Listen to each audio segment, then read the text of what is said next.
Welcome back to the Thrift Store Rundown, where all this week we're bringing Hollywood home and beyond on a budget, as we're taking a look at the future by looking back at the past. If all you want to do is fly or fall, run or walk, sink or swim, with the celebrity guests and renowned experts on everything space exploration, human evolution, science fiction, and beyond that make up this famed astrophysicist Galactio Rolodex, well then this should provide you more than enough inspiration to rewrite the stars.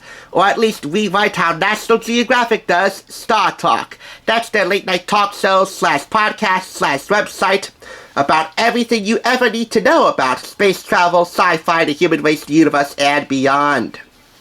For $2.99 I picked up their companion book, Abridged for younger readers, authored by host and creator Dr. Neil deGrasse Tyson, also of Nova Science Now on PBS, and the two Cosmos adaptations for Fox, in which Seth MacFarlane worked alongside him and Anne Drummond, who is of course the widow of the late creator and host of the original Cosmos, Carl Sagan.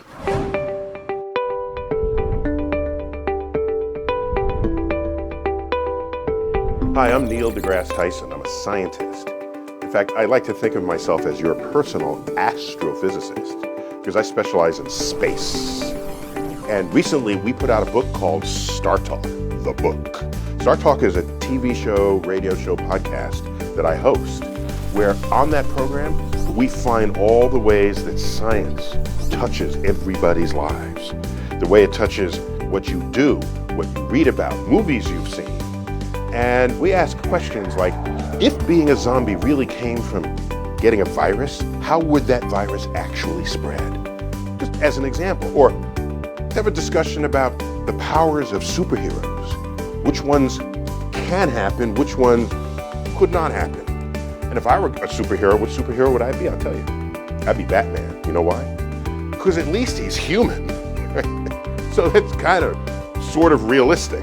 All right, not Superman or Thor, but Batman. Just give him some technology around his belt, and then he kicks butt. Other things, if you're traveling to Mars, what should you pack? How long is the trip? And how do you go to the bathroom in space? Everybody wants to know that. You're in 0G, okay?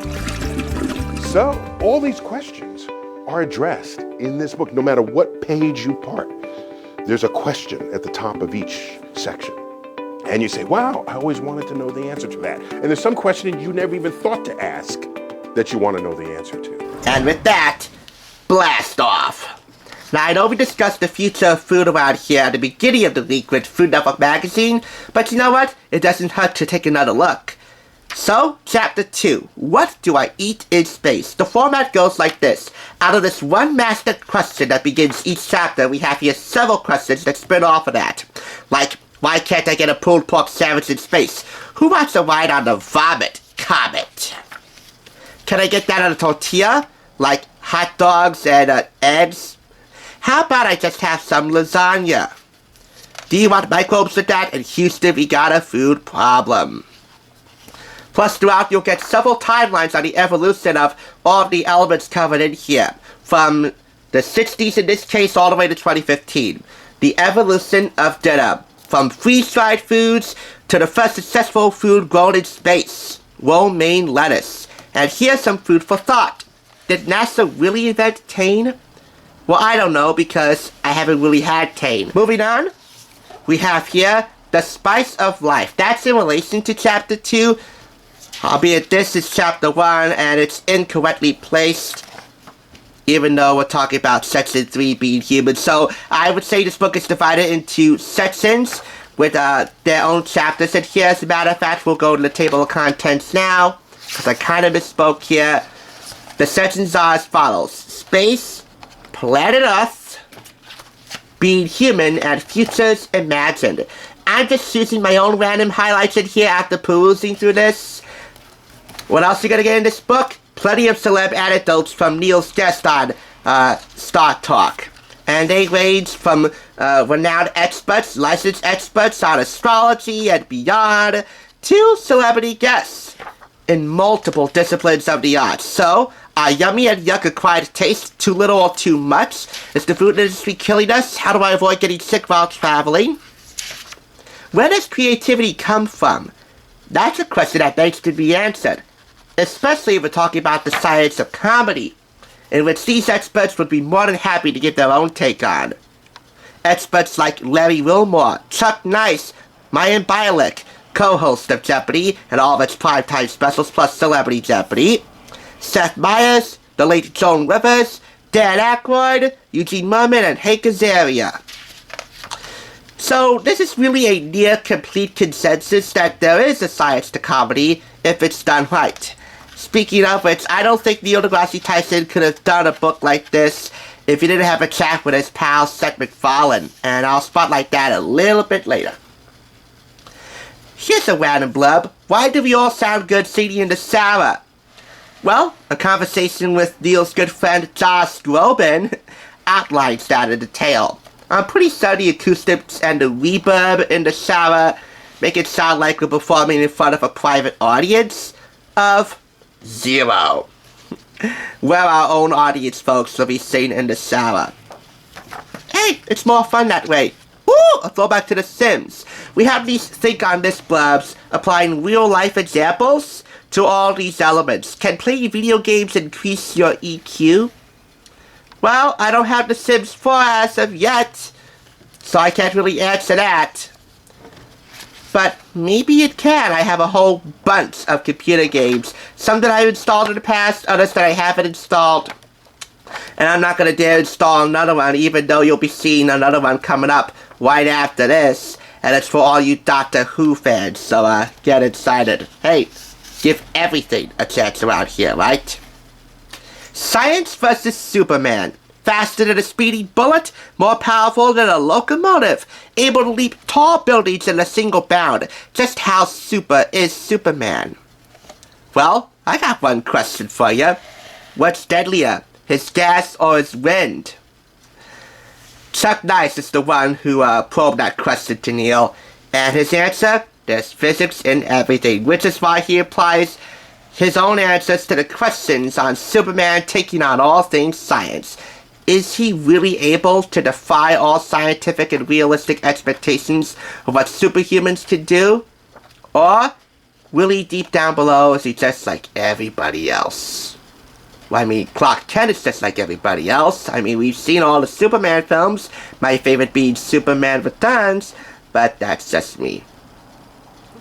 And I'm trying to pull back here so I can show you his talk with Seth MacFarlane, who worked with him on the Cosmos series for Fox and National Geographic. Animation fans are interested in science, so that's why Seth MacFarlane had Stewie, of course the creation for which he won an Emmy for portraying, inserted into various sci-fi situations. I mean, you see all Stewie's gadgets in his room? I mean, come on, his time travel machine too. That baby is bound to take over the world. In fact, he has one time in the 2-part 100 episode. Stewie kills Lois, Lois kills Stewie. There it is. That's the article I've been waiting for. Do science, sci-fi, and comedy mix? Well, in addition to Family Guy, we also have The Orville. I prefer Family Guy a little bit more, but you know what? Seth MacFarlane can do no wrong. To summarize, I don't think there's going to be one question in here that you want to ask that isn't answered in thought-provoking and engaging detail. It's an entertaining and eye-opening journey through the mysteries of our universe that retails for $14.99. It's enlightening, it's enriching, it's educating, it's entertaining.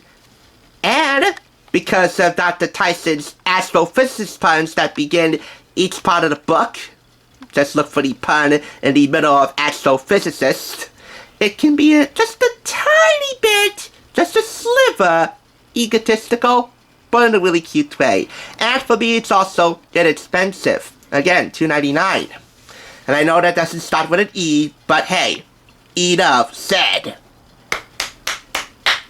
5 out of 5 claps. What really takes this over the top is this sweet dedication to the fans of Star Talk, whose insatiable appetite for science has inspired the rich buffet on which this book is based. How sweet is that?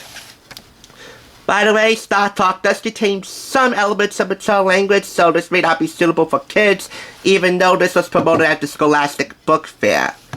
For all of those who fancy Star Talk with the stars above and below, this book was made to be yours. After all, this star right here is quite a great showman with some truly out-of-this-world stories.